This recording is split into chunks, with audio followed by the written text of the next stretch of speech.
All right. Well, welcome to another episode of the Newt News Podcast. We have a lot of stuff to cover today, some non-news and some real news. We have the Tyler O'Neill trade. We have some weird stuff that oh, wait, hold up. Is there updates on a flight right now? Or oh no, it was just John Morosi reporting stuff that wasn't true. So sorry to bait you with the news button there. It seems the theme of the day. But yeah, so we've some Shohei non-news to talk about, all kinds of things. So we'll get into it off the top, but we wanted to real quick off the top talk about our membership stuff here on the channel now. And so we've started a Discord, and we would love to talk Cardinals baseball with any of you that want to jump in. 60-day IL. Oh gosh, that's the pass-in news right there. So if you want to become a member of the channel, you can go to the very top usually on the web browser is the best way to do it. If you're in the app, it's not always there. And you can join at any membership level. You'll get a link to our Discord, and you can join us to talk Cardinal baseball all the time, ask us further questions throughout the week, and interact with us as we just chat Cardinal baseball all the time. And then there's other perks as well as you go up the higher tiers. We've got different ways to interact with us, request articles over at Redbird Rants, different fun things over there. So you can see all the perks on there. And then we're going to do a giveaway as well. So from now till the end of the month, anyone who joins our membership channel becomes a member here. Kareem, what's up, man? I'm so glad you made it. We'll talk prospects with you soon. But anyone who becomes a member, we're going to give away merch at the end of the month. And so if you become a member this month, you'll be entered into that giveaway. So all that stuff off the top to say, there's a lot of news to talk about today. We should probably start with the Tyler O'Neill stuff, right? Or do we want to keep Mimi Morosi for another 10 minutes? What do you guys want to do? We'll go with Tyler O'Neill. We're Cardinals pod, so I know I got the wrong jersey on, but I had to for tonight. But yeah, we'll start with Tyler O'Neill. Yeah, let's do it. So the news of the day, obviously, is Tyler O'Neill was traded to the Boston Red Sox. That the trade was coming for a while. We all saw it coming. John Mazek at the winter meetings kind of airmailed it, let everyone in baseball know. And they got Nick Robertson and Victor Santos in return.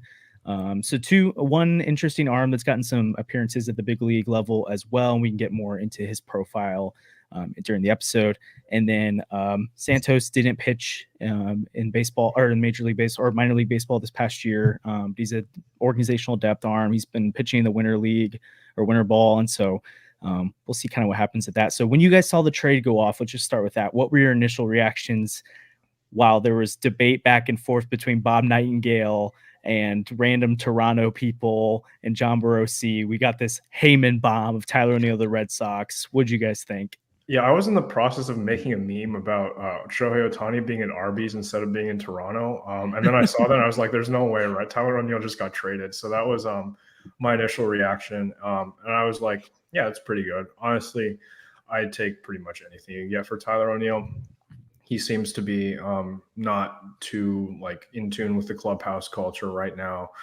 There seems to be a lot of friction between him and the front office. So only one more year left on his deal. It's not like an Alek Manoah situation where you have several more years to bounce back from all of this controversy that's going on. So at this point, I saw Tyler O'Neill was traded. I was like, good. We finally got that out of the way. We can use that salary to go and sign more relievers, more starting pitchers, or whatever we want to go and get. And anything we get back, if there's any plus side to it, that's just icing on the cake. So initially reactions, we didn't even know what we got back. And I was like, good stuff. Yeah. I mean, for me, it's not necessarily frustration with this trade itself. Everything I'm hearing, and I know Kareem did some analysis earlier. So did Blake, if you follow his stuff, and Kyle. It seems like, Robertson's a really good ad for the organization, and that's all fine. I'm not upset with this trade. It just, this whole saga with Tyler O'Neill has really sucked. Yeah. And he just I know every organization has this pile of players where it's wow, they're really guys. They come up, they're exciting. And then it's what happened? But it just feels like the Cardinals have a lot. And just in the last decade, it's great. We saw Alex Reyes time and again, it's always something. With Tyler O'Neill, ever since 2021, it's always something. Carlos Martinez, Shelby Miller, Michael Wacha, even his development was totally stunted by that injury in 2013, or 2014. It's always something with these guys. I just wish the Cardinals could catch a freaking break, and it just makes me upset. So it sucks the whole way this went down. Obviously, it's the right baseball move to dump that salary right now. You don't know what Tyler O'Neill is going to give you this year. You need the pitching depth. But yeah, it's just really frustrating to see the organization like whiff on these big players who I'm so enamored with. Like, I love Tyler O'Neill. I love watching him play baseball. It was so much fun in 2021. Like, just what a glorious run. And for that to end 2 years later in this kind of just everyone was done with it. Yeah. So I'm a little upset, not about this, just the whole thing. Yeah, I agree. We were talking in our little group chat before this that it's like all the top prospects that were supposed to be really good for the Cardinals seem to have flamed out over the last 5, 6, 7 years. And then it's like the Newt Bars and the Donovans that are the ones who end up being like great. But then Colby Rasmus is a way long back, but like it's like the Colby Rasmuses, the Tyler O'Neills, the Shelby Millers, the why am I blanking on more guys like Carlos Martinez worked out, Michael Wacha, to just varying degrees. Like they just never really panned out to be the kind of guy that they thought they had in them. And this one's frustration on both ends. Like there's things about Tyler that, again, it's hard to know from our perspective what that relationship with the organization was like and how much of it was really on him versus on the club, but clearly neither side was making it work out. And it just feels like there's so much wasted potential there. And now he's 28, which he's still got time to figure things out, but you kind of just expected more from him, especially after that 2021 season. Like I came into 2022 and I probably rode the hype too hard, but he was my dark horse MVP guy. It was like, oh my gosh, you have Goldschmidt, O'Neill, Arenado batting back to back to back. Even this past year, I was like, man, the pressure's off him. They have so many different bats that they can rely on, so he can just kind of come into the lineup and figure out what to do. And it's crazy too. Even though like he never stays healthy, which is the big problem with him. When he's on the field, like his ability at the plate has fallen off the last 2 years, and it's kind of weird. He's gotten less aggressive, and I think he's trying to cut down the strikeouts, but it's actually kind of diminished his power and the ability that he has at the plate. But he's still a productive player. He's such a good defender. Even when he's getting called out for his hustle, like he's a good base runner. And so even in 70 games, he's putting up a decent WAR, and he's a player that you probably want playing left field. And so it's frustrating to sell low on a guy like that, because you just kind of think he's going to end up being really good somewhere else. And I'm okay with that. Like if O'Neill ends up mashing with the Red Sox, like it's going to be really frustrating. I'm going to be really sad about it. But at the same time, like I love the guy. I think he's going to be awesome. And it just made sense for both sides to move on from it at this point. And I can't be too upset about the package they got in return either. I'm glad I didn't do it now, because it would have aged a little poorly. But I was looking at the Alex Verdugo trade, and I was just kind of like, if the Red Sox can get that much for Verdugo, which I know he's healthier, but he's not anywhere close to the defender that Tyler O'Neill is, and nowhere close to the speed guy Tyler O'Neill is. And he's just a better player in general. And so I would be like, okay, I get the injury concerns, but I'd much rather have Tyler O'Neill than Alex Verdugo. So I kind of thought comparably they could get the same kind of stuff in return. They got less, and that's okay. But at this point, I don't know how anyone can be frustrated with the kind of return they got. And we could talk more about the actual bullpen addition they got and pitcher they got in return. But anything else about just moving on from O'Neill that you guys want to cover before we look at like the return? Yeah, all this proves is that Nick Dunn is better than Mason Wynn. Nick Dunn. Yeah, at this rate, better than Mason Wynn. Okay. With the Cardinals' history, that's what's going to happen. Mason Wynn's going to be horrible, and Nick Dunn's going to be an all-star. But so we have to trade Jordan Walker, and we have to trade like all of those top prospects. Victor Scott's going to bust, like all of those guys. Let's just trade them all. That's what I'm hearing. And if they trade Michael McGreevy, he's going to be Sandy Alcantara or something. It's just how it always happens. The other thing I was going to add in too is I was starting to convince myself too that like it wouldn't have been a terrible idea to have Tyler O'Neill back too, because he would probably been like the 8th hitter and play really good defense, which they needed to. But so I really like this for the Red Sox. I think it's a perfect buy low for them. I think he's a guy that can really mash in Fenway. But random thought with that. Yeah, I'll just put it up here real quick. Thank Kenny for our very first super chat. Thanks for the comment. We appreciate it. Yes. Okay, so let's talk a little about the return, and then we've got some questions coming in about the Cardinals bullpen in general, which I think let's wait to get on that just because we could probably expand on that a little bit further. So a quick little note about their return on the package. So again, the Cardinals got back Nick Robertson and Victor Santos in return. So the guy that's going to be the big addition that people are going to be talking about is Robertson. When you look at his like numbers on the surface this year, he only threw 20 innings for the Red Sox and Dodgers combined, and wasn't pretty. He had an over 6 ERA. But when he got traded to the Red Sox in the Kiki Hernandez trade, he made 2 appearances with them, got sent down to AAA, and then there's this really good article that I shared on my Twitter if you want to go check it out, where basically the Red Sox did some work with him. He was kind of known as a changeup guy, and he basically doesn't throw changeup anymore. They added a sweeper in on his arsenal. They kind of changed where he stands on the rubber and did a little mechanical tweaking. And it's helped him out a ton. His sweeper graded out top 10 in baseball and stuff. Plus, it was really small sample size though, so I don't think anyone can expect that out of him. But it was a good sweeper for someone who just learned it, or at least just started bringing it into his arsenal. And then I was looking, and he made, I believe, 6 appearances or 7 appearances. 1, 2, 3, 4, 5, 6, 7 appearances at the end of September when he came back up, and he had 6 scoreless outings. And he had just 1 kind of bad outing against the Rangers, where it's kind of like a blowout game. They lost 15-5. They had him throw 2 innings and give up 5 runs, but otherwise he was shut out the whole time.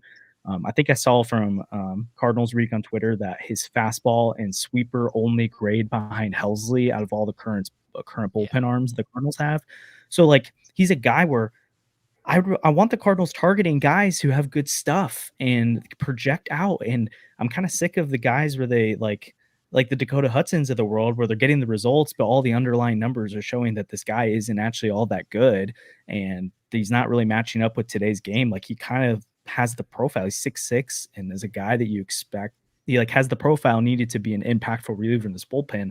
Now, as we get into the bullpen talk, I don't think anyone can expect him or should expect him, and the Cardinals cannot make him their 3rd most important bullpen arm on opening day. Like that's asking way too much of him, but is like one of the guys in the mix that could earn a bigger role in the bullpen as the season goes on. I really liked it. And you've got 6 years of control with him too, which I think is a game changer too.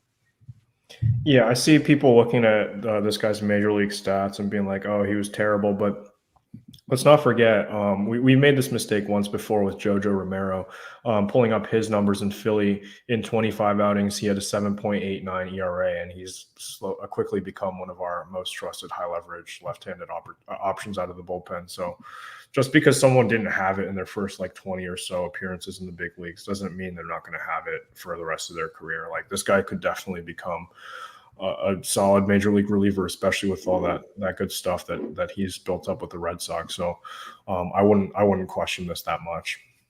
Yeah. And quick note, Keith asked how much this saves. The projection for Tyler O'Neill in arbitration is about $5.5 million. So that's about $5.5 million off the payroll right now. Yeah. Do we want to? We'll address Kareem's question real quick. Well, what do we think of the Cardinals bullpen?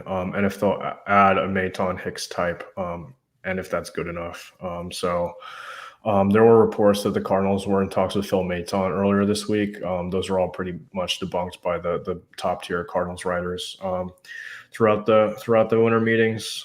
So I feel like adding one of those guys isn't enough, but if we add like 2 of them, like one right-handed high leverage arm and then a left-handed high leverage arm, I think we have the ability to do it. I'm really starting to question whether or not this team is going to add another starter. It seems like they're trending in the direction of not adding another starter, which is pretty frustrating. We're going to go into the next season with another like middle of the road rotation and then patch of the trade deadline. I don't know how much that will fix if we don't end up getting another starter. But if we don't, I feel like we definitely have to add 2 more high leverage arms. If not, maybe we can scrape by like moving Mats to the bullpen or something. But other than that, I don't think 1 is just enough. I think a Maton or a Hicks type works. Bye, Sandy. Maybe we'll see him back at some point. So to answer Kareem's question there, I like the idea if you bring in one of them I think it makes the Cardinals bullpen. I'm confident in going into opening day. I'd say probably the main reason why with that too, and I'm obviously not opposed to them adding a bunch of arms, but if it means that they would be able to potentially add more, like go after maybe a rotation arm to pull off a Cease or a Glass-Snell type trade or do something creative with the Marlins and the Mariners, I think that would be a better use of their time and energy. And then also with bullpens in general, they're like you're kind of playing mix and match throughout the year. And if you're a contender, you're usually looking to add a couple of bullpen arms anyways. And so like they don't need to have their playoff bullpen in place by opening day, because that's just never how it really works. And I know Kareem knows that too. I think I like what I like with the deal that they pulled off today is I think it strengthened like that 5th, 6th inning role for now too, but I think they still lack that like third back end of the bullpen option that's needed, especially with a guy like Helsley that just doesn't pitch back to back very often. And then I really like JoJo, but at the same time, it's a kind of small sample size right now. And Zach Thompson could be back there, but I'm assuming they're probably going to keep him stretched out. And as the next man up in the rotation, Liberatore looked pretty good as a reliever, but like I don't trust him as a back in the bullpen guy. Again, I like Gio, but he had a down year. So I think if you add in a Maton or a Hicks or someone in that realm, especially from the right side, I just think they have enough lefties at this point that I wouldn't bind Yuki Matsui at all, but I still think they have to add a righty at that point. I think it's good enough. I'd be interested to see what Kareem thinks of that. And again, seriously, Kareem, we got to have you on this soon, talk some prospect stuff. But I like where the Cardinals bullpen's trending right now. Sandy, what are you thinking, man? Is this working right now? I'm having some like really tough connection issues. It's working right now. Guys. Okay, good. Then I'll go. I do think the bullpen is better than it was last year. At this point right now, I think it's slightly better. There's a little more certainty here. I think there are more innings for sure. You kind of know what you're going to get out of guys, especially more than you did last year with like a JoJo Romero. I'm sure he's been talked about. So there's a little bit, especially at the back end too, there's a little more, but again, like they can't be done with the bullpen right now. I would love to see the Phil Maton signing actually be real. I'm like really disappointed that someone jumped the gun on that. I really wanted that to be real. But yeah, it's a little better. It's not good enough though. It's not a contender bullpen or anything like that. You're not able to shorten games right now because who's going to pitch the 7th, I guess, with a lead? Like that's a really tough question that the Cardinals just don't have an answer to right now. Yeah, which I mean, like in a perfect world, when your entire bullpen's healthy, you've got JoJo, Gio, Ryan, Helsley, but like most games, you're not going to have all of those guys available, which is where it shrinks. But at the same time, like I think people are like, I feel like every time they make a move, people think it's the last move that's going to happen. And again, they've been the most active and aggressive team, which means they could be done. But the way Mozilla keeps talking, especially at the bullpen, it seems like he is not content with what they have. And I believe it was Derek Gould the other day. It might have been Katie Wu was reporting, and John Mosaic was talking about this idea that when they move Tyler O'Neill, it will give them clarity on how much they can either spend in free agency on another bullpen arm, or what kind of bullpen arm they need to add. And so I don't think they see Robertson as a guy that's like an established back end of the bullpen guy. I think they got their second reliever that they wanted, and now they still know they need to go get that Maton Hicks type guy.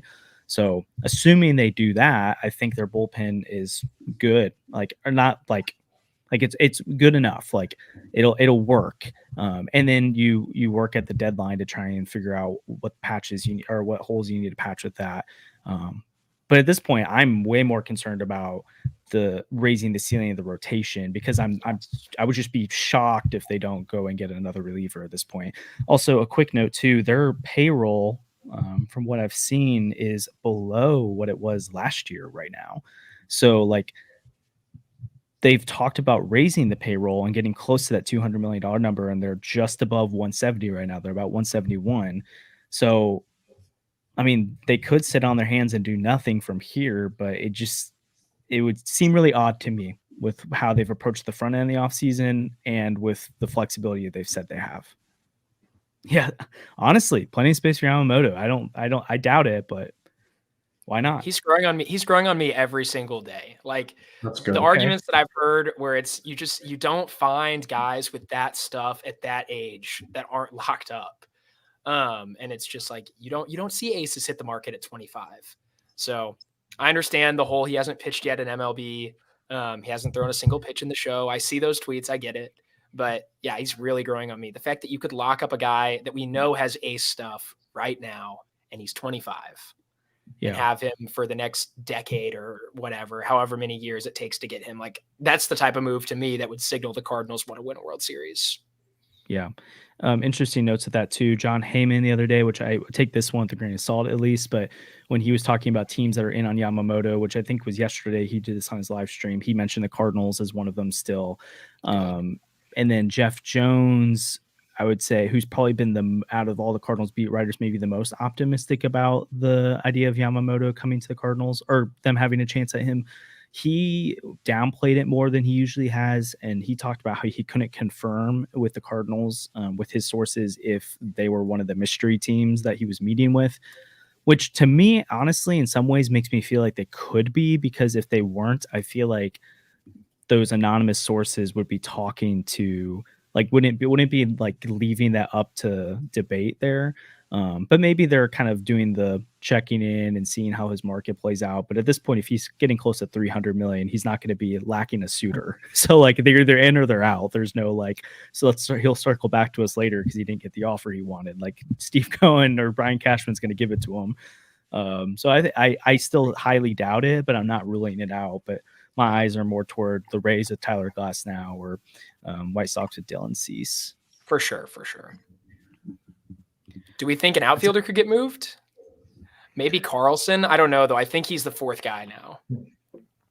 Yeah, I still feel like Carlson has more value than being a fourth outfielder, and we're seeing the outfield market start to move now that Juan Soto's been traded to the Yankees.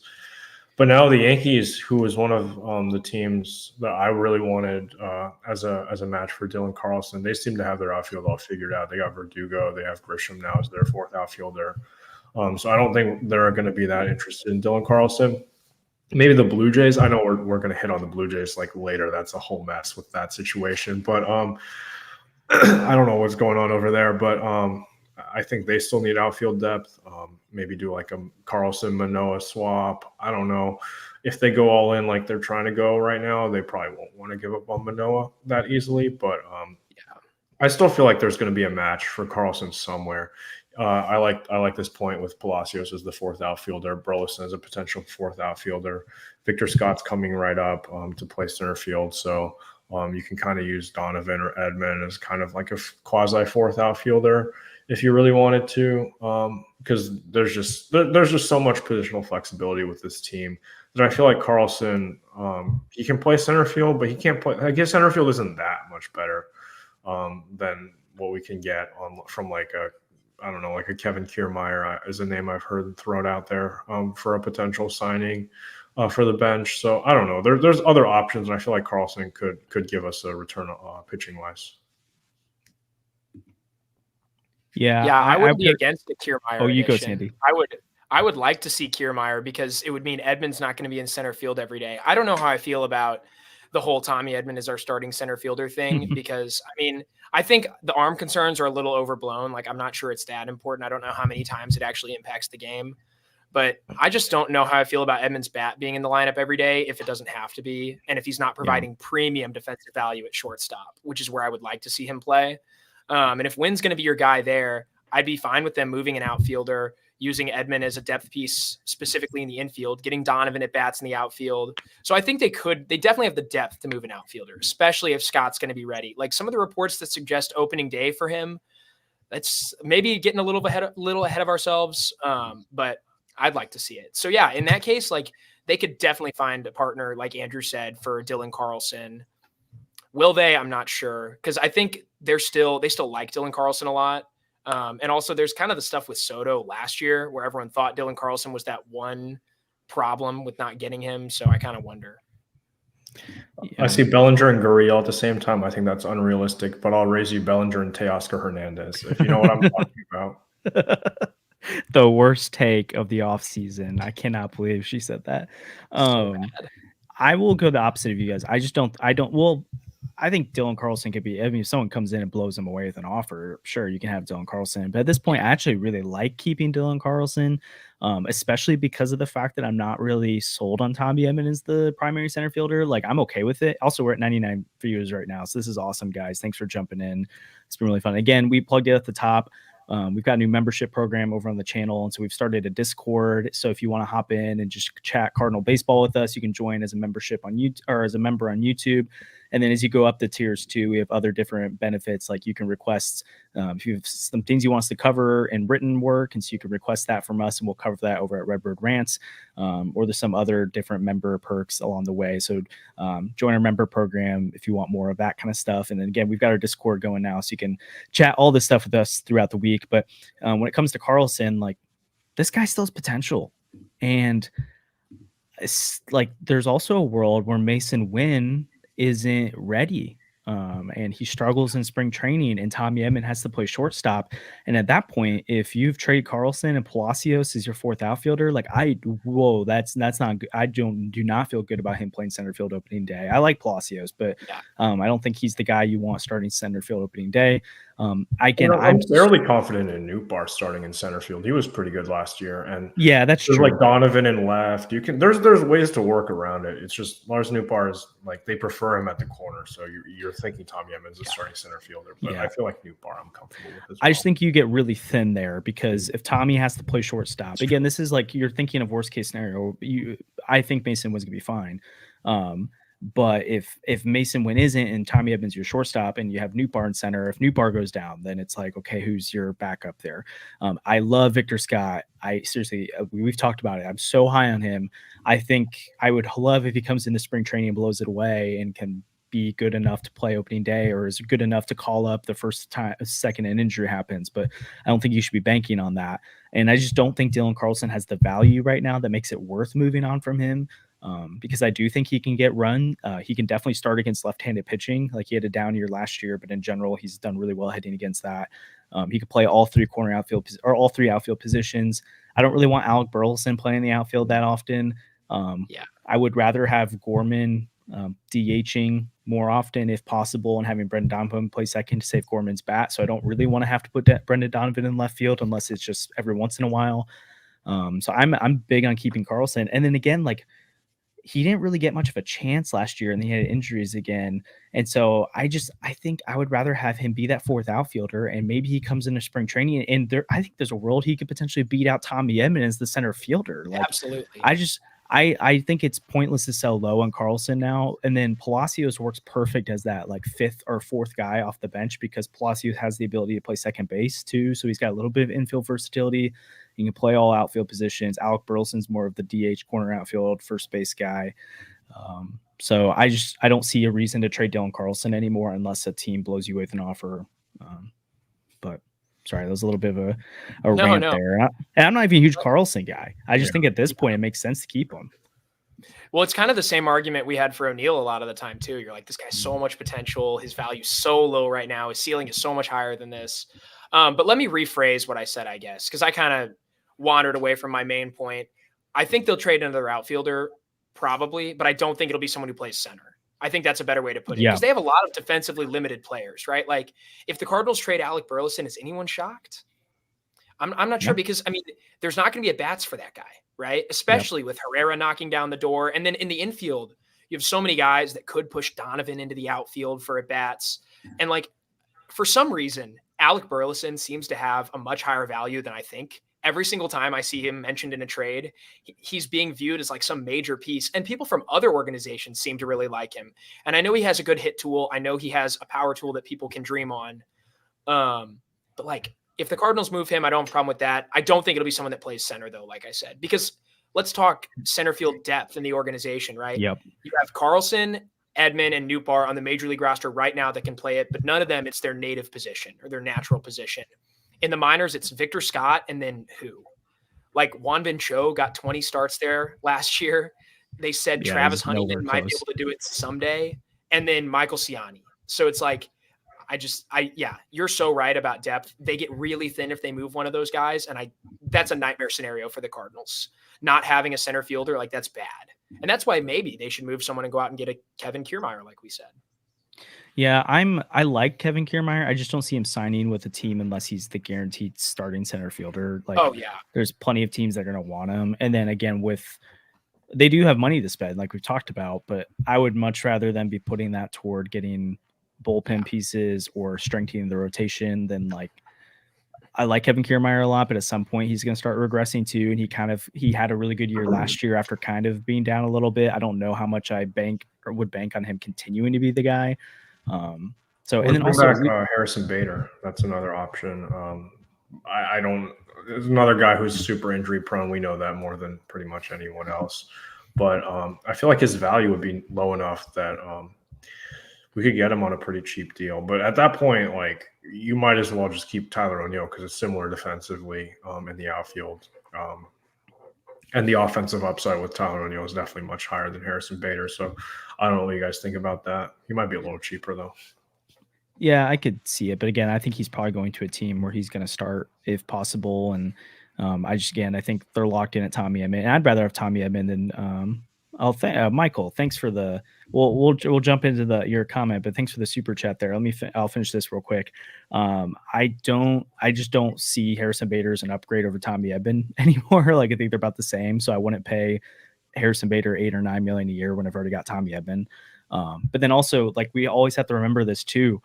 Injuries. Newbar's been hurt. Donovan gets hurt. Gorman's been hurt. Edman could get hurt. Like, they need the depth. And so I think, like, obviously they had so many options last year, which was a problem. But I think the bigger problem is they had so many options without defined roles. They had their starting three outfielders going into the year, but then they were trying to work in Carlson, and they're also trying to work in Alec Burleson. And then they just didn't, like, now it's pretty clear Alec Burleson is not one of their primary outfielders, and he will play whenever there's available playing time, but they're not trying to work him in.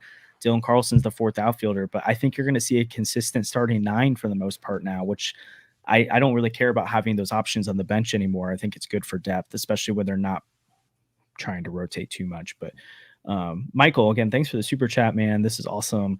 How far do you think Woo Bin Chow? Is that how you say it? It's Won Bin Cho. Wanbin Cho. Yeah. Is from playing MLB. Sandy, you want to take this, man? Because you just wrote. We haven't published it yet, but you just wrote an article for Redbird Rants on that. So. Yeah, absolutely. So there was a little poll we did on Twitter recently, and it seems like you guys want to hear about Wanbin Cho. So I wrote something on him. It'll be out soon at Redbird Rants, so go give that a read. I think the earliest we'll see Cho is probably late in 2026. So this year he played at high A for the second time in a row, and it was very exciting. The results were really good. He basically improved across the board from last year. He's really delivering on some of that hype. So Cho was signed early in 2022 during that international signing period in January. And he came over with Jonathan Mejia, who's actually the more highly rated prospect, but they've flipped since then. So Cho slid all the way up to 13 on the Cardinals top 30 prospect list. And he did that as a teenager. He just turned 20 late in this season. Very impressive. To reach the level he was at as a teenager, very, very good. I think this year there's a chance that they start him as high as AA, although I wouldn't count on it because his tools are still pretty raw. If they were to do that, he could be on track to play at some point in early 2026. It's more likely they send him to high A, Peoria. I misspoke earlier, by the way. He played at Palm Beach. It's more likely they start him at high A, give him Peoria, let him settle in there, and then move him up. I could see him reaching AAA in 2025 and then playing for the Cardinals in 2026. But yeah, he's very, very exciting. His swing has been described as compact. It's been described as simple, generates some impressive power numbers, although it hasn't translated to in-game power yet, which is something they're waiting on. He also showed a proclivity to walk a ton last year. So that led to him running like a 380 on base percentage, which is like really, really impressive for a guy in the Florida State League, especially there because normally those stadiums and that league in general just suppress offensive numbers. I know I'm getting really into the weeds with this, but there's just not a ton to analyze with him because he's so young. But so, yeah, so far, all signs are good. Very excited about what Cho brings to the team. He should be a plus defender in the corners. He pitched a little bit in high school back in Korea. So, Andrew, I thought you'd like that detail. Very strong arm. Yeah, he's going to be really, really fun. Let's say 2026, opening day 2027 is when I expect him to be a member of the St. Louis Cardinals. Yeah, and something I like about that too with his timeline is the Cardinals just have so many young position players right now. Like, if he was in AAA, I don't really know what they do with him because there's just too many guys right now, and so you kind of it's actually kind of exciting to have a guy. I mean, obviously, if he comes out next year, just like has a Jackson Holiday and goes off and gets to the majors, no one's going to complain. But it's nice to have a guy you can kind of profile out in 2026 when you have Newbar in his second year of arbitration by then. Maybe, you'd be a year or two away from free agency. Like, you're at that point, you got to have the next wave of guys coming through. And so you're probably not be able to keep all of the young guys they currently have. And so to have more options. And also, you just don't really know what's going to happen with these guys. Jordan Walker could flame out somehow, or Brendan Donovan could get traded for something. Like, you just never know. So it's nice to have these guys in the lower levels that are exciting, see what happens long term, especially the outfield, because it feels like most of their really promising outfielders are all in the major league roster now. So yeah, he's probably the best young outfielder we've got right now, like in the lower levels. Because the other guys with big, loud tools, like Joshua Baez, it's well documented his struggles with his hit tool. Cho right now seems like he could at some point have the complete package. The power's still emerging, but the plate discipline is pretty elite right now.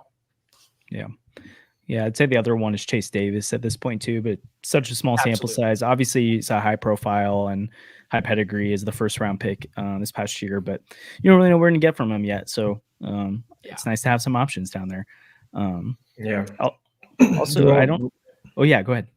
No, you go. I was just gonna say we didn't really talk too much about Moises Gomez. He's a guy that I'm like, I don't really know why he's on the 40-man roster anymore, and it feels so weird because the Cardinals clearly don't value him, and they had Michael Ciani, and they were calling up like the most random of guys in September, and they still left Moises Gomez in AAA. And so I just think at this point it's like, why do they roster him? Why do they have him? I just don't see a scenario where every plays for them. So maybe they're hoping at some point they can include him in some kind of package as like the last piece of it. But yeah, I don't really see Gomez. Like, if they had injuries, I don't really think they'd be calling up Gomez. I don't see it. They didn't do it last year. They called up Mercado. They pretty much called up every other possible guy and left Gomez down there. So. Yep. So we talked about Juan Cho. He pitched a little bit, played some outfield. Do we want to talk about another guy who did that when he was his age? You wanted his transition? Oh no. There's that we're tracking right now. It might have a Shark Tank person on it. Might have Shohei Ohtani. Yeah. I don't know. Let's ask John Morosi and see what he thinks. It was wild this morning. I woke up. I was like, oh, it's just another day. And then I see in our chat that Josh has said that, like, oh, Shohei Ohtani looks like he's going to be a Blue Jay because of all this like conspiracy stuff that's happening online. So basically, if you don't know, this morning, some Redditors found an airplane, a private airplane that was flying from not LA, but from like some airport near Anaheim all the way to Toronto. And everyone was like, oh, Shohei Ohtani's on that plane. He's got to be on that plane because he's talking to the Blue Jays. And someone also found some dinner reservation that I think Yusei Kikuchi made at some like Japanese sushi restaurant right next to Rogers Center, and connected the two somehow. Was like, Shohei Ohtani is flying from Anaheim to Toronto to sign with the Blue Jays, and then he's also going to this sushi restaurant with 50 other people and Yusei Kikuchi to celebrate or whatnot, something like that. I don't know. And then other people are pointing out that it's the same day that he signed with the Angels 6 years ago. And it's some like lucky holiday in Japan. So that was also another tea leaf that people were reading. And I was like, oh, this is pretty exciting. Like, he could be a Blue Jay soon. I was expecting him to sign today because I heard the thing about the lucky Japanese holidays. And he signed last time. And I was like, oh, he might be a little superstitious. I don't know anything about Shohei Ohtani. He's really like close to the chest. He doesn't like reveal anything about himself. So he could be superstitious. Like, we don't know. But that all changed in the afternoon when John Morosi started fanning the flames. And he was like, Shohei Ohtani is flying to Toronto today. So everyone's like, oh, so that is his plane, right? So that's got to be his plane. He's flying there to sign with the Blue Jays. And like 10 other baseball writers who are more reputable than John Morosi. They're like, no, Shohei Ohtani is in Southern California. He's just chilling at his house. And it's like, okay, well, what happened there? There was also a Dodgers report that came out midday, and for like 10 minutes, Shohei Ohtani was officially signed with the Blue Jays. So like, Yep. This is just ridiculous. If you want to go get some gear, we have our Lids affiliate link. I was using that to get some Blue Jay stuff earlier in the day. I didn't finish my purchase, but it was close. Yeah, I remember I messaged you. It was like, wait, hold up. Report has been debunked. And you're like, what? And at that point, I was so confused too, because it felt so weird coming from a Dodger guy. I was like, I know it's a Dodger Nation. It's not like one of the top reporters around, but it was just kind of like, well, like, this makes sense. All the Blue Jay stuff's happening. Even the Dodgers are saying it's a done deal. And then you had those get debunked. And then Morosi started pumping. Well, wait, no, but even if it's not signed yet, he's on the plane. And then you have Bob Nightingale come out and be like, nope, that's not happening. So just some random Shark Tank guy. Oh yeah, Taylor Motter was actually on the plane. Yeah, it's Taylor Motter. And what do you guys think about this? I think so. Sandy, you kind of alluded to it, the Ken Rosenthal's comments about everything. Yes. And so, like, I think everyone can agree the Ohtani stuff's annoying. Like, none of us want this to be dragging out any longer than it needs to be. But how do you guys feel about how he's handling it? Like, and how the media is handling his desire for it to be private. Obviously the Morosi stuff, like, that's its own bucket of like, it was just poor reporting, especially from someone of that stature. It's like, he knows the platform he has, and he's kind of he's the prototypical guy. And I mean, in general, these guys' jobs are hard. In general, writing's hard. And so I try not to be critiquing, because I know people come at, I'm not even doing what they're doing. And I feel like it's difficult to navigate the waters, but it's like, what he's saying today, he was reporting stuff that wasn't true. But then in general, he always pumps out this stuff of like, it could happen. It makes sense. And it gets people's hopes up when it's based in a lot of just like his own thoughts. And maybe he heard it thrown out as an idea from someone, and now he's making it sound like it's a real thing. So that Morosi's his own bucket right now. But all these other people that are following it and trying to report all these random details when he's trying to keep it close to the vest. How do you guys feel about this? It's just like ridiculous. The Ken Rosenthal, I alluded to it in the chat. If my connection's working, I can talk about this. I'm a little upset about it. You're good. I just feel bad for the guy. He had one thing that he asked for this offseason, and it was just, don't leak my meetings. And then everyone has made such a big deal about it. Like, the man deserves the right to lots of people to know when he's in a. So, did you just lose me for a little bit? Yeah, for a second. Just keep We're okay. Yeah. You're good. So. Okay, I'll continue then. Well, what I'm saying is he probably just. I just think Ohtani doesn't want like mobs of people to know when he's in a given city. And it's like, that's such a fair thing to want. And for people to complain about the way he conducts his offseason, ridiculous. He should be able to enjoy it the way he wants. Yeah. Yeah, I mean, Shohei Ohtani is just a normal dude. Like, he just wants to be like left alone.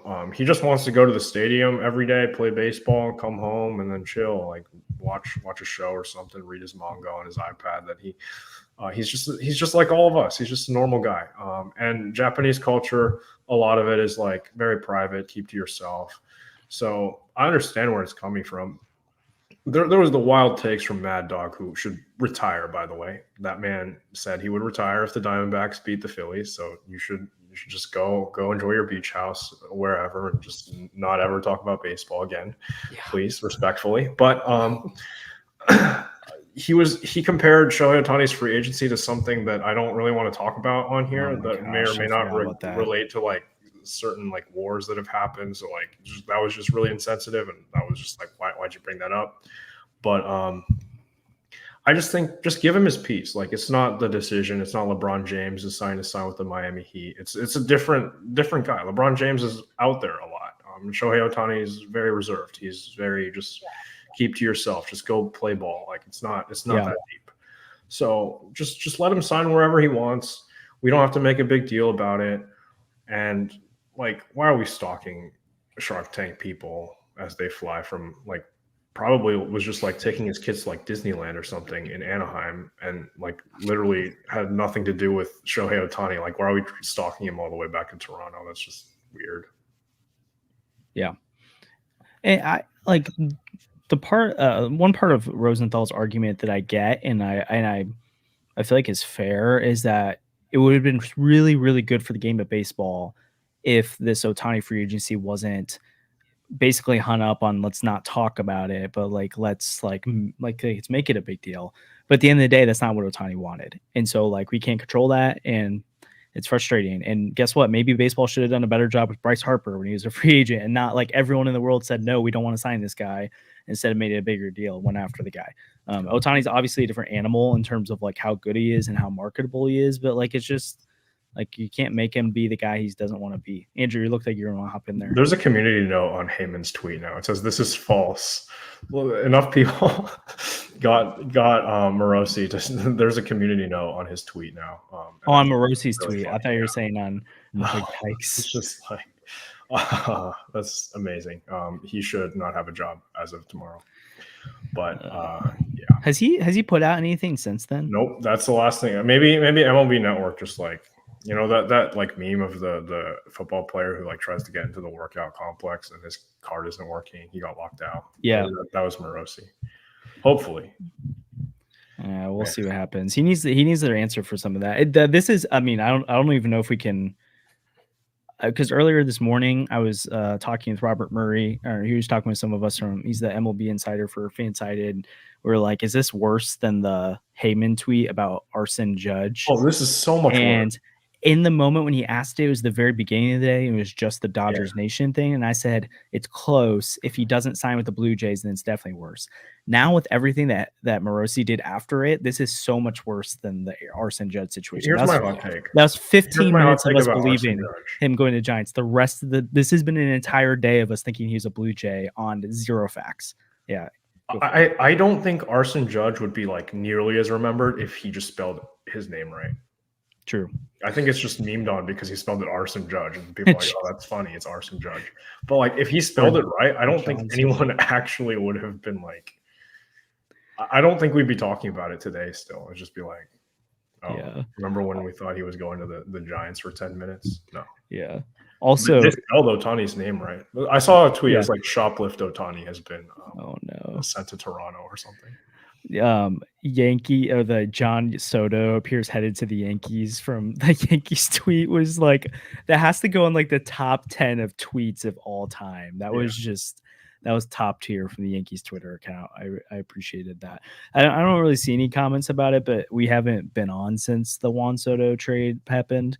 I'm really glad it did, and I'm glad. Oh, I mean, obviously Ohtani didn't sign today, but it seems like the market's now finally moving because of that. And so there's a lot of frustration. The Cardinals didn't really do anything at the winter meetings, but like who did? Like the entire winter meetings was basically nothing because the market just wasn't moving. So now you're going to see it potentially start moving a little bit more, which is great. I think the Juan Soto trade was really interesting. He went for more than I thought he was going to, and I think the Yankees probably could have waited it out longer and given up less, but I think they wanted to secure their guy. And I don't really like the Yankees, big Cardinal guy here. But it's kind of fun when the Yankees are hateable and they're going to be good and they have two stars, and Juan Soto just feels like a Yankee. And so I hope they sign him long-term, unless it's the Cardinals, but assuming the Cardinals are not going to be signing Juan Soto next offseason. Tease me. Honestly, though, anyways, if he didn't go to the Yankees, if he was on any other team, I'd be like, I know, maybe there's a chance. He's gonna get extended. He's got to get extended. There's no way they don't. And if he doesn't get extended, it's because Steve Cohen steals him from the Yankees. Like he's a Yankee or a Met. There's no way. Or maybe if the Dodgers miss out on Ohtani, they go like all out next offseason. But anyways, I forgot about that. That was a good one. The Ken Rosenthal to. That was crazy. Yeah, see, we don't remember that one because he spelled everyone's name right. Well, okay. One other thing, though. I'm sorry. I got my connection back now. I'm ready. The Arson Judge thing, like, he didn't actually say anything wrong. He just said appears. I'm sure it appears all the time that players are going to different teams. And, like, he's just trying to keep people in the loop. That is one thing. As soon as it was not happening, like, he did come out there and he was like, hey, this is not happening now. And it's like, that's just the way he was reading the room at that time. I'm sure he Yeah. heard something that said, yeah, Aaron Judge. And like everything that we've heard since then has confirmed that like the Giants went to this number and Aaron Judge was going to do it. And then the Yankees made it to a slightly lower number. That was Aaron Judge's like, okay, if the Yankees do that, I'm going there. Yeah. And so it's like, there's nothing like malevolent in that reporting. The Morosi stuff, like I really wanted to say this, but I couldn't earlier for connectivity reasons. Like it's bad. It seems like sometimes he just puts stuff out there just to do it. And I kind of just wonder why, like what, the interactions, I guess, whatever, but like, yeah, he has more credibility than he should at this point, and I'll leave it at that. But I mean, yeah, if you get a community note on your tweet, you don't make money from it. So he did not make any money from the tweet that he just put out. Good. So that's great. Yeah. It's just bad reporting though. Like it's just false information, no facts, and he just threw it out there. Yeah, and it's a really good point about the Heyman stuff. Like people can feel however they want about him. He's not my favorite reporter out there. But I actually went back and listened. I can't remember why I listened to it the other day after the Soto trade because I wanted to hear his explanation for the Arson Judge stuff. And that was his point. Was he said when I said appears headed, I meant it appears that way. I didn't. Yeah. It wasn't reporting. It was happening. And he's like, if it's happening, I will tell you it's for sure happening. But he spelled it wrong. Obviously, that's a big name to say. I think it's going to happen. And he admitted right away. He's like, going back, I probably shouldn't have even said that. I probably should have been more diligent about it. But people were, I mean, like with this, everyone's trying to be the first one to break it. So I also kind of don't blame him because that's how he gets paid. Yeah. But the Morosi stuff is just, I mean, it was just false. And like you said, Sandy, like it's been reported the Giants put a higher number out there than the Yankees. And obviously Judge was like neck and neck with these two decisions. So anyways, that's tough. I mean, the excitement that I had that he wasn't going to sign with the Dodgers, because I just been like, Dodgers for me had always just been kind of like a damage control. Like as long as he doesn't go to Chicago, then I'll be happy. Like the excitement that I had this morning when I was like, oh, he's not going to the Dodgers, or there's a chance that he doesn't go to the Dodgers, was like super, super good. And then once I was like, oh, this is all just, he just lied about all this. Then it's like, oh, okay, well, it's unfortunate because now I feel like Dodgers is again probably where he's going to end up. Yeah, we'll see. I'm still leaning Blue Jays. I think probably what started to happen is people jump the gun on it. But we'll see. I guess it really depends on did Morosi just make it up or did he have people pumping stuff to him? Who knows? But the only two people in the world who know what he's doing, and every reputable reporter is saying it, the only two people in the world who know what Shohei Ohtani is doing is him and his agent, not even the agency, his agent. And his interpreter. But yeah, and his interpreter. Yeah, shout out to Upe. He recruited Lars Nootbaar for WBC, so he's the reason we have all this Yamamoto stuff. So yeah, but I think this comment from Brad's really interesting. Like, how if he ends up going to the Blue Jays, or anyone else, how did the Dodgers fumble the bag on this? Like Dave Roberts fumbled the bag. That, but like, is that really the point? Like, is that really who? I don't know. Maybe it did make a difference, but like, they let Corey Seager walk. They let Trey Turner walk. They cleared the books this past year and didn't give themselves as good of a chance to win the World Series because they're trying to get under the highest luxury tax bill so that they could save some money and then go after Ohtani. If they don't get Ohtani, that's well, they're going to sign like Yamamoto and Bellinger and Matt Chapman and Blake Snell and like literally everybody else. So. Yeah, they'll make moves, so like they'll be fine. But like it's been like Ohtani's going to be a Dodger for like ever, and now.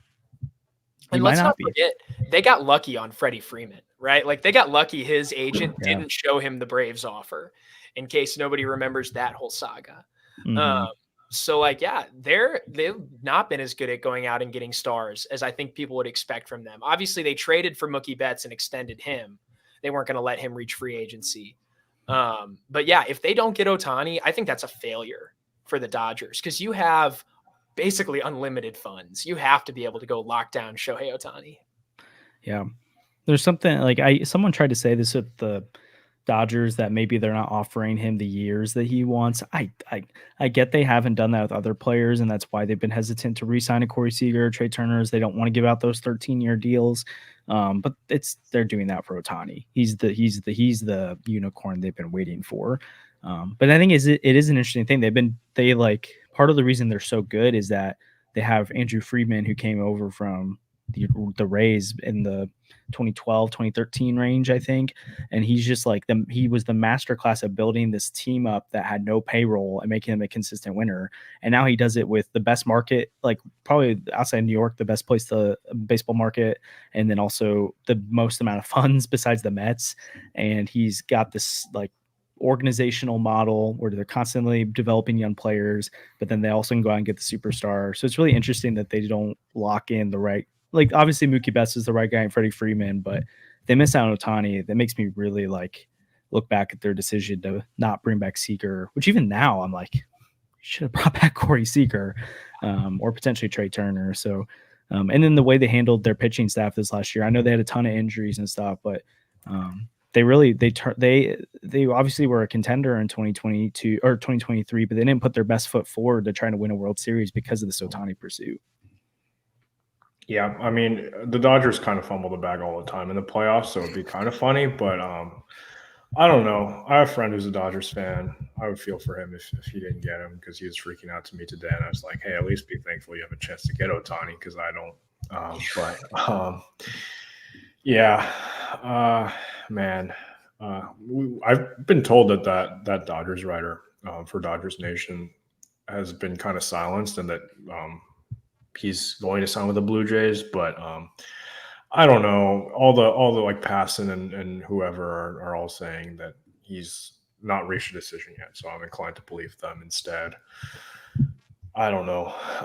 I just want him to sign now so I can stop thinking that he might be a Cub. I feel like the chances are probably under 5% now that he ends up in Chicago. Just keep him out of my division, but there's still a chance that he decides to go there, and that scares me a lot. Yeah, honestly, at this point, like I do not want to be a Dodger, but anything to make him not a Cub. Oh my goodness, I mean, for the National League, I feel like it'd be worse if he went to the Braves. Oh, right? For sure. Yeah. But yeah, speaking of the Cubs, though, I was actually thinking about this the other day. Like, they're gonna probably miss out on Ohtani. Yeah. I don't know what they're doing with Cody Bellinger. If they're gonna go after him. Oh, pay him the moon. Yeah, like, Cody Bellinger everything. Pair him with Dansby Swanson for the next 22 years. I'm all in on that. I would love it. I want it so but bad. like they got like Dansby Swanson, which obviously he's a big fish, but he wasn't one of the biggest fishes. And I started thinking to myself, have the Cubs ever gotten like a huge fish in free agency, like a top 3-4 guy? Like, they're getting Bo Bichette too. That's they're getting Bo Bichette. Gosh. Probably they Hayward didn't get that 1 year, right? Like that's 15. Hayward was a big deal, and the Cardinals offered him more, and he went to the Cubs because we had an aging core, and then Waino and Yachty, and then they reunited with Albert. Were there longer than anyone on that Cubs team. I feel like he's either Dansby Swanson tier to me, though, even at the time, or he's between what Dansby Swanson was and like what I'm talking about. Like, It's just interesting that they really haven't gotten that big fish before. But yeah, what do you guys think is their pivot now? Because coming into the offseason, I was like, especially after Craig Counsell thing, I was like, they could go get Pete Alonso, they could go get Juan Soto, they could sign Shohei Ohtani. Like, what are they going to do? Rhys Hoskins, Matt Chapman, and Cody Bellinger, and just go for it, man. Go for it with those pieces. Like, I would be so scared. Like, that would be like the scariest Cubs team. Like, that would be even scarier than John Lester. Yeah. Yeah, Lester was a big deal, but again, I don't think he was like he was. Oh, I thought you were talking about signing Lester. Okay. No, they could bring him back, but I think they were more talking about they got John Lester, which was a big deal. Yeah. But I almost don't want to say this because, like, I don't know if Cubs fans even know what StatCast is. So I don't really want to like say this and tip them off. But Cody Bellinger last year is like maybe the luckiest player I've ever seen in my life. Dude, listen to this, okay? Bellinger, I'm on his StatCast page. I'm going to get a bit into the weeds, but like for months, I've been wondering how on earth Cody Bellinger had that good a season, because like typical Cody Bellinger hit, pop up turns into a double down the line. It just ends in the Bermuda Triangle. No one can grab it. Listen to this. He finished in the 10th percentile of hard hit rate, 31%. That's unreal. That's horrible. He had a lower hard hit rate than guys like Tommy Edman and guys like Richie Palacios. Listen to this one. His average exit velocity, 87.9. That would be by far the lowest season of Paul Goldschmidt's career. His expected weighted on base average, okay? This is like the StatCast stat. What percentile you're in, people will like this. If there's one, this is the one. he was in the 53rd percentile. So very, very league average hitter. But his actual WOBA, okay, top 7 percentile of the league, like 93rd. He jumped 40 percentile points. There's so much blue on his StatCast page. He hardly walked. Somehow he had an absurd sweet spot rate and a very low hard hit rate, which like the only way to explain that is luck. They're just like, it doesn't make sense. He's a guy that has like, he tailed off so hard in recent years, and in one contract year got very, very lucky with his quality of contact. Maybe there's something there, and maybe like the Cubs find it and he's their starting, center fielder forever. But I just don't I don't get it. I don't know how he did that. I hope they pay him everything. And he's not going to the Yankees anymore, which is what I heard. Yeah. Was the favorite to land him. So just go back to Chicago. Go take $250 million, 12 them or years, the Giants, whatever. right? It's got to be the Cubs or Giants. Yeah, I want it to be the Cubs so bad. Yes, Keith in the chat. I think the shift will help him a little bit, but like you just can't explain how he got that lucky. It just doesn't make sense for a guy that doesn't hit the ball hard. I just looked at his BABIP too, and it was 319 this year, which was a career high from him and a huge step up from last few years. But even like I think his highest in his other years, even his MVP year, was 315. And the fact that he's not hitting the ball hard either, it's kind of weird. This BABIP was so high. So yeah, again, I mean, like I don't think either of us. I mean, maybe you guys think he's going to regress to what he was the last few years. I don't think he's going to regress that hard. But like, I also don't think he's going to be worth the contract he's going to get. He is really good defensively, though. So like, he's fine. That's fair. But they have Pete Crow Armstrong. So why on earth would they be playing Cody Bellinger in center field? I would love nothing more than to see Cody Bellinger sign with the Cubs for upwards of $200 million. He's not going to get that much money, but like, because you remember, I know Andrew remembers this. The Cubs signed Dansby Swanson, and I had a field day with it. I looked at the contract and said, "That's terrible. Why would you pay him that money?" So fun. So I would love to have that again with Cody Bellinger. I mean, I'll have an emergency podcast party when they sign Cody Bellinger. I'll do it on my own if I have to. Quick, Sandy, could you? Because there's a good point here. I think it's fair. StatCast isn't everything. Because Epstein. Oh, I thought he was saying De La Cruz. I didn't even look at the comment because he was De La Cruz. Like there's people who like have bad StatCast pages. Like Paul Goldschmidt has some things that you're like. So, but could you look at his MVP year and see what his StatCast page looked like and stuff like that? Because like incredible. I'm interested to see. Okay, so again, and maybe Cody Bellinger's reinvented himself some, and obviously he's made some strides. And the Cubs are actually really known for their hitting coaches and developing hitters. So like I don't think it's shocking that they're getting the most out of him, but I do think I just don't see him being as good as he was in 2023 again. I mean, going the other way is one thing, but it's like these are major league hitters. If going the other way was that profitable, everyone would go the other way all the time. Like there's a reason that the main strategy in today's game is pulling the ball. That's how people generate power. That's how people generate extra base hits. Bellinger had a lot of luck behind his season. I'm not saying he's a terrible hitter. Like you can't be a terrible hitter and finish as high in MVP voting as he did. Obviously he's a good player, but I don't think he's going to be worth the mega contract he's going to get. And honestly, good on him. Good on him for having that great a year in a contract year. Really smart for him to take that 1 year prove it deal and then go out and do it. But like, let the Cubs play all they want. I want to address this because it's fun that we've got someone in the chat. Oh, I'm clicking the wrong one. Sorry, we can come back to Cody Bellinger, but I didn't want to miss this. We have a Red Sox fan in the chat and is wanting to talk about the O'Neill stuff. Obviously, we have a Cubs fan in here. We've got some other fan bases represented today. I do think the character. Yeah, Ellie De La Cruz in here. I do think so Joseph, great question. I think that character stuff is really overblown. In terms of, or I guess at least in terms of like the hustle thing, the Ollie Marmol thing, like I think that stuff is kind of misunderstood from a lot of, like, it nationally blew up because all the info we knew is that he got called out for his hustle, and then it kind of seemed like there was more going on there, and it seems like they kind of figured things out, but it more seemed like a friction with the Cardinals front office and a lot of just disappointment from both sides. O'Neill with some of the ways he's been handled, and then his own health concerns and frustration with himself on that. And then also the arbitration stuff that didn't go well 2 years ago. And then from the Cardinals end that he just wasn't available. And they expected a lot more from him, and they just didn't always feel like he was playing when he needed to be. So like maybe those things continue in Boston. So that's part of the reason you guys got him for a low price. But I loved it for you. Seriously, I thought this was a great move for the Red Sox. I hope and I believe he's going to be really good. I wouldn't be surprised if he's a guy that's like in the conversation to like probably not an all-star. I'm not going to give him that right now, but he could be a guy that you're sneaky like, oh, I wonder if he can represent the AL in the outfield as like off the bench or something like that. But yeah, Tyler O'Neill is a great get for you guys. I don't really have Cardinals beat writers haven't really talked about there being character issues with him. It always just felt like there's just weird vibes between him and the Cardinals front office and coaching staff. But do you guys agree on that, Sandy, Andrew? Yeah, I feel like he seemed like a good guy, especially in 2021 when he was going off, and he never seemed to have any problems with the front office or the coaching staff before that. So I feel like there's just something that between him and the Cardinals that wasn't going to quite work out, and that's fine. Like that's okay. But yeah, I hope he pops off for the Red Sox. Not for my sake on Twitter, because there's going to be so many Adolis Garcia comparisons, and the national media is going to come dogging on the Cardinals again as soon as he does play well in Boston. But if he does, I'll be happy for him. Yeah, I'm rooting for him for sure. Like Tyler O'Neill is a guy who at his best is very, very, very good at baseball. So he's a great ad for the Red Sox. And again, like a little bit smaller park, like that could play really well to his strengths.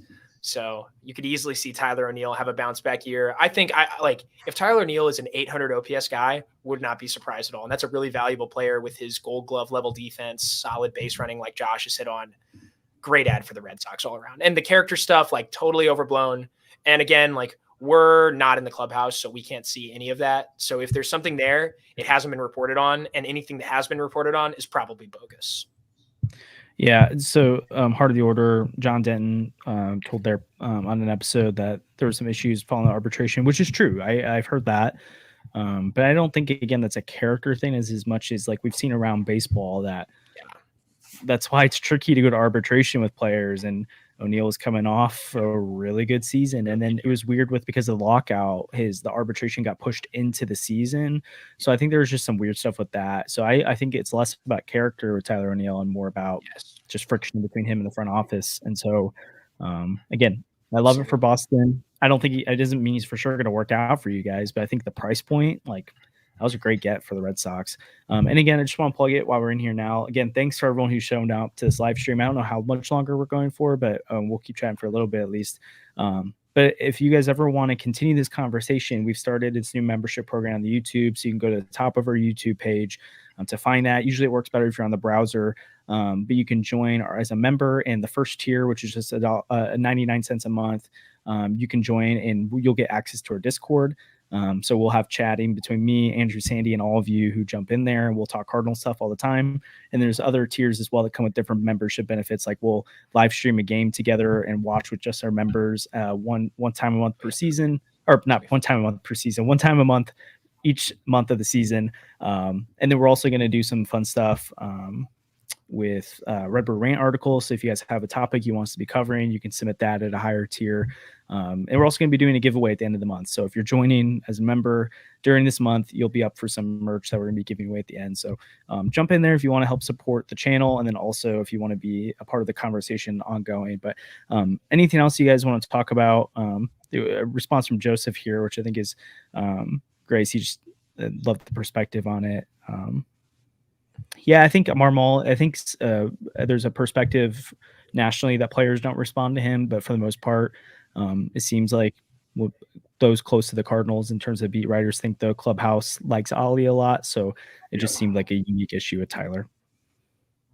Yeah, I'm not even sure what was going on. It was weird that it went public, especially for something so small. Like, okay, be a better base runner, come around third, running harder. But O'Neill seemed to take issue with it too. And I think if it had actually been like he was loafing, I don't think Tyler O'Neill's the kind of guy who would have denied it and lied to everybody. Mm-hmm. He was talking about running quietly. He's trying to stay healthy. And I respect that. Baseball's a grind. These guys play 160 games a year. Obviously O'Neill hasn't reached that mark. But that's the goal, right? Everyone's goal is to play every day. So I think that makes a lot of sense. Yeah, how many games did he play in 2021? 130, I think. So he's put together a pretty full season before, 138. So, and then also he came up in 2018. He was a part-time player.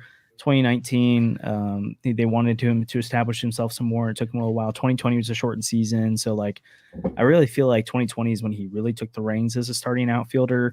And then 2020 was a full season. It was just the last 2 that he's hurt. So, again, I really like him. I think he's going to be great. Yeah. I'll address Keith's question real quick about the other Japanese players that were posted. There's a like really thick like element of respect in terms of Japanese culture, especially between like the baseball players. That's kind of why you don't see Japanese players sign with other teams with Japanese players, because they just kind of want to give each other freedom to just like be the way they want to be. But with Yamamoto, Imanaga, Matsui, those guys who got posted, Matsui is actually an international free agent, so we can get him without a posting fee. But I would not expect any of those guys to sign until after the Otani contract is done. So we'll see, is the answer to this question. I think Yamamoto will go first, and then Imanaga will follow, and Matsui kind of just signs whenever. He's a reliever. He's kind of not like those other guys, and that's probably the most realistic option for the Cardinals. I'm not a huge Imanaga fan. I feel like he comps a lot similarly to Michaelis Matz, doesn't really fix our problem of having a bunch of middling starters.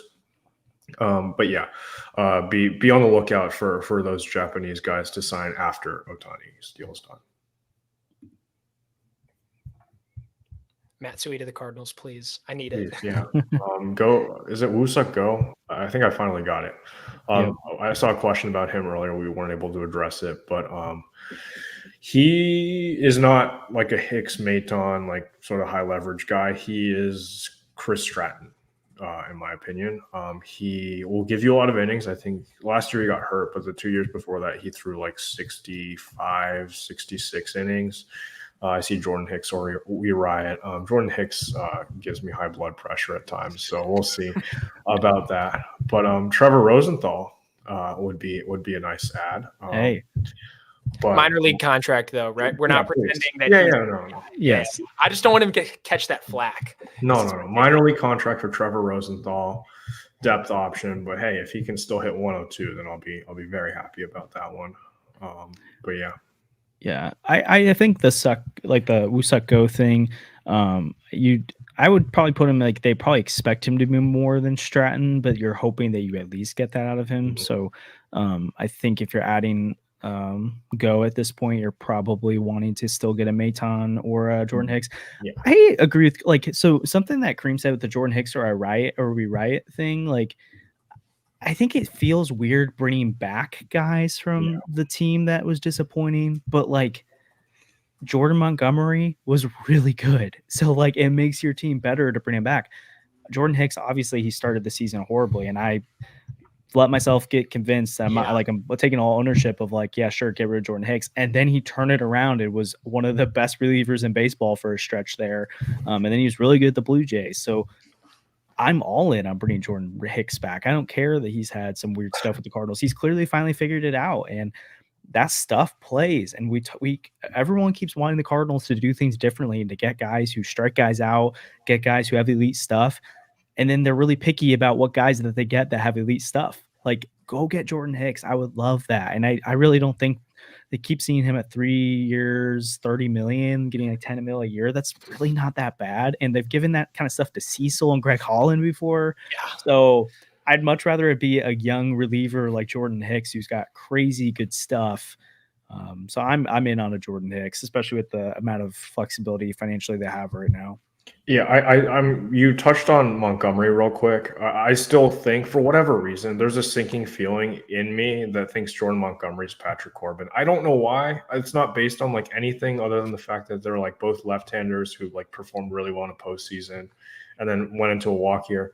Something about Jordan Montgomery just doesn't quite sit right with me. He feels like a very Angels pickup. You know what I mean? With like Anthony Rendon and Zach Kozar and like Albert Pujols and those guys who just like go there and they just disappear. And he seems like a guy that they would go after once they lose Otani. But like, I don't know. I get a weird vibe with Jordan Montgomery. I liked him while he was here, but I'm not comfortable giving him the contract that he's projected to get. I don't know what it is. I felt pretty confident he's gonna be a Red Sox at this point, but we'll see. That would be tough. I would love to see Monty back in a Cardinals uniform. One more thing about the Jordan Hicks stuff, though. The only reason, in my opinion, that you can like oppose this is just like the Cardinals' track record with exciting free agent relievers is so bad. Like so I know Brett Cecil, like he was horrible in St. Louis, one of the worst relievers in all of baseball, multiple years in a row. Like at no point after the deal was signed did it feel good. But if you go look at how good he was with Toronto, especially in the year before he got that contract, he was insane. He was one of the best relievers in the league, unhittable. And he comes here and was just like dog water. He was terrible. And there's no other way to put it.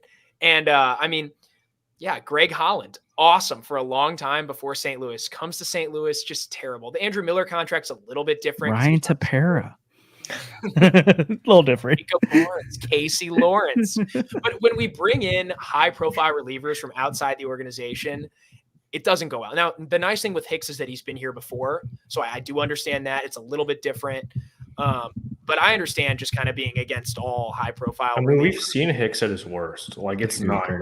It's not good at all. Yes, so. Luke Gregerson's a great one to talk about. I remember getting the notification that Greg Holland had signed with the Cardinals in the middle of a fantasy draft, and he was coming up, and I drafted him because I was so excited. And then I was like, we don't talk about that. Yeah, I really like the idea of Jordan Hicks, but I'd still be fine with Maton. I'm blanking all the relievers that are still available, but there's multiple guys out there that'd be interested in. And then buy lows of like Trevor Rosenthal for later in the season or Shelby Miller. I really like the idea of Shelby. Bud Norris. Yeah, he was another guy they brought in, and he had the friction with the clubhouse too. Yeah, with Hicks. Yeah, with Hicks. That debacle. Yeah. Yeah. Jeff Jones had a fun story with Bud Norris. That was pretty funny. But, Jonathan Broxton, getting names that I haven't heard in a year. Put Boggs in the chat. Oh my goodness. But I actually really wanted to comment on the Braves thing, and this segues into that well, because one reliever I actually wanted the Cardinals to get this offseason was Ronaldo Lopez. I like that he supposedly was interested in being stretched out to be a starter.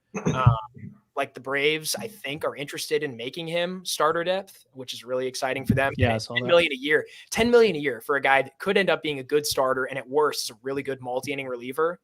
Like that's really exciting. But just moving into Braves talk, I saw someone put in there something about the Braves trade from today. They moved Evan White to the Angels, and they got David Fletcher, so more infield depth for them. What are the Angels doing taking on the Evan White contract? Hey, Angels, tear it down. Come on. Trade Mike Trout and then give us Sandoval and Detmers. Yeah, you know? Yeah. Who's going to let Anthopoulos keep getting away with this? He just like seems to fleece people on like the tiniest little deals. The Jared Kelenic trade the other night, I'm mystified as to what was going on there. The Mariners traded their starting right fielder for Jackson Kowar and an injured Cole Phillips, and then still sent cash to the Braves. Like, who's letting Anthopoulos get away? Does he like have everyone's families at a secure location so he can just force anyone to do anything? It's absurd. We'll address the Yahoo story. That was a question that I think came up with DeWitt as the third richest owner. I don't put any stock into that article at all because Steve Cohen is not on it. He should be number one by like a lot, but he's not on that list. So I don't know where that came from. So yeah, I tried to look, and it looked like the Yahoo article was like based on a list article from another site that was based on a list article from another site that had no sources for any of their ranking. I mean, so I like roast beef sandwiches, but I don't think they're worth that much money. Okay. Yeah. Like, it really felt like someone aggregated lists that had no basis. So, I mean, obviously the DeWitts are rich. Obviously they should spend more money than they do. But like, I mean, we also have to remember this is St. Louis and it's not Los Angeles. It's not New York.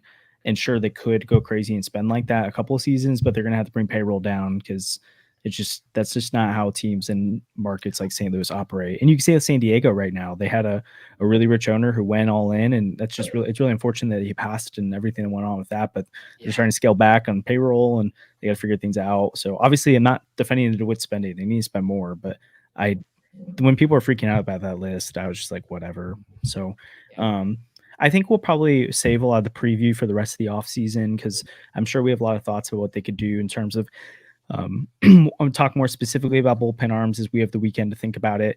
Talking more about potential starters that they could acquire and stuff like that. But I know, Sandy, there's some points you want to make about some John Mozeliak stuff, but maybe a quick segue into that too is Harold Reynolds over this past week was talking about how Mozeliak is a future Hall of Famer. And I'll give my take, and then I'll let you guys go. And Sandy, you can cook with whatever you want to talk about there. But I actually think he's right. I think people were like, "What are you talking about?" And the fact that you had a consistent winner for as long as he did, which frustrates people. I get it, and you can have all the feelings you want in the world about it. But he's a World Series champion. I think has been in the World Series twice under his leadership, or twice. Been in the NLCS 4 or 5 times under his leadership. Again, he's just the model of consistency. And so I'm not trying to act like he's the best executive ever, but I don't really think it's all that hot of a take. Yeah, I'm with you. I don't think it's crazy. I think John Mozeliak has, like, for the majority of his time in St. Louis, done so much good for the Cardinals. I understand the frustrations. It's really easy to point out where he's missed. But just how many times he has like found a diamond in the rough. That seems to be the thing he's best at. Like trading Edmundo Sosa for Jojo Romero, like that's one of the more lopsided trades in recent history. It's just we don't talk about it because it was such a minor move. Romero's been awesome for the Cardinals, and it feels like he does stuff like that all the time. But one thing I love about Mozeliak actually is that he's a little bit cautious. And that's what I really wanted to talk about here with the Braves stuff. Anthopoulos obviously is on a heater right now. He's been great. But you have a guy like Jerry DiPoto up in Seattle who it just seems like makes moves to make moves. And I love that John Mozeliak doesn't do that.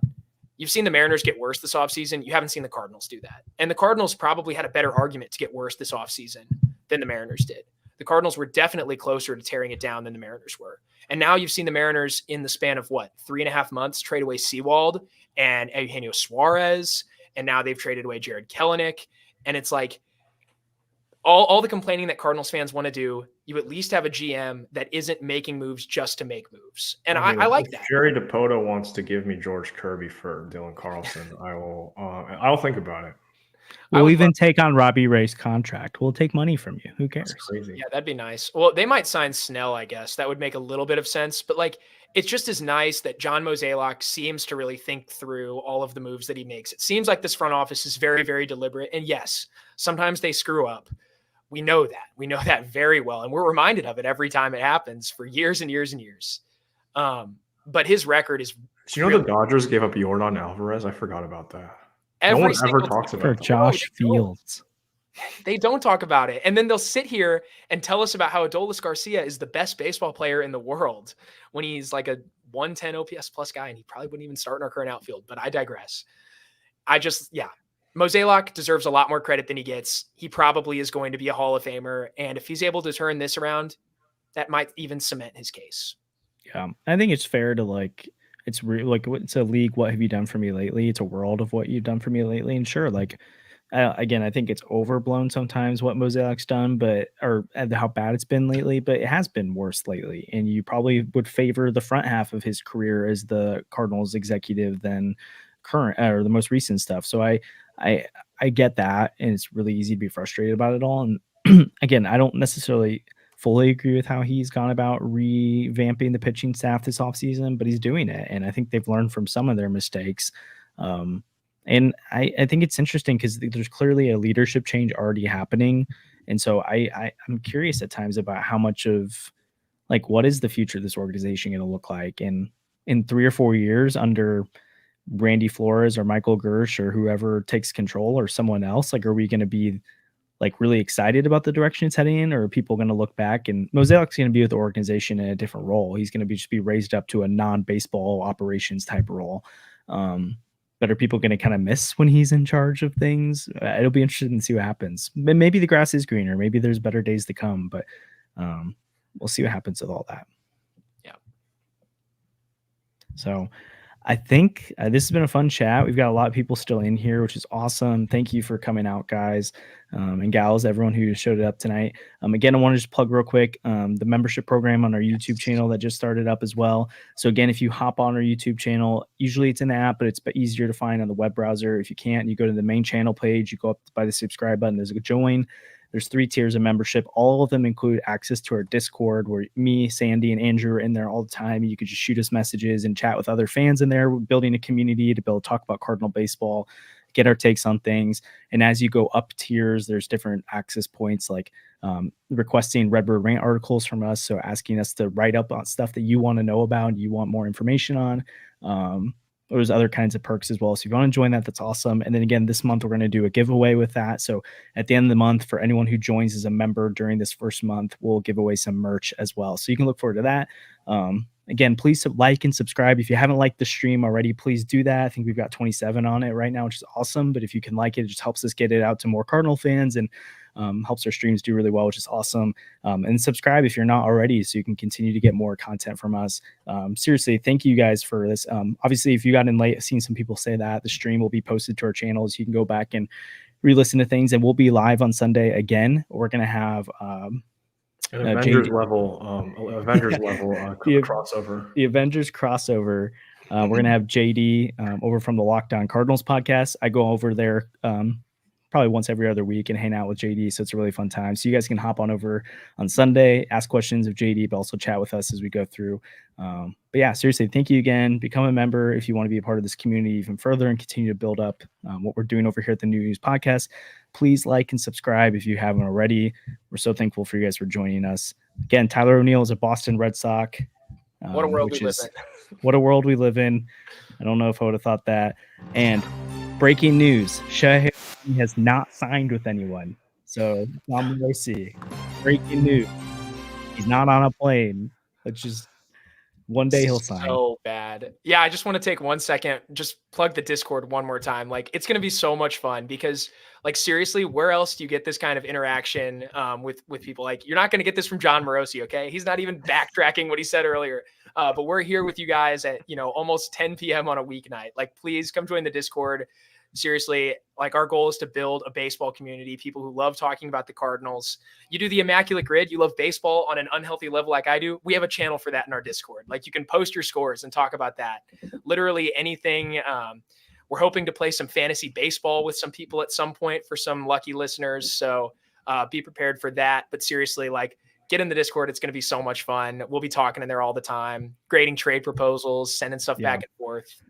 And if you've never used Discord before, it's basically like a social, a social media messaging app. So it's like basically like a bunch of group chats in your phone. And so it's an app and it's also a web browser thing. So I know, like, when I heard Discord before, I was always kind of like, what is this? But it's really cool. And I've used it for other stuff before. So if you want to join again, it's different than Twitter, where you've got these character limits and just kind of weird to have conversations on there, just be Cardinals chatter all the time. So become a member, you could join that. And then we'll also be doing member only streams and different, like, watch parties of Cardinal baseball going forward. Obviously you get priority in chats. Just a lot of fun stuff. And we're to continue to add to this as we have more things that we can add to provide access to you guys. And so really excited about what 2024 is going to bring for the Cardinals as well, and for this podcast. And yeah, so seriously, thank you again for being in here. Again, if you're in here and you're not subscribed already, please subscribe. Yes. Like the stream. It helps out a lot of things. Again, thank you. We got 100 people still hanging out in here with us. And like you said, it's almost 10 p.m. on a Friday. 700 subscribers. So thank you for that. We are now the Albert Pujols podcast. Let's go. Podcast anymore. That's so awesome. So yeah, seriously, thank you all. There's just so many of you guys in here to thank, and so many people who've just been so awesome. So we really appreciate all of you guys. Anything else you guys want to plug? Nope, I'm good. It's all good for me. Thanks for watching, guys. Thanks for hanging out. See you. Yeah. All right. See you guys next time. See you guys Sunday.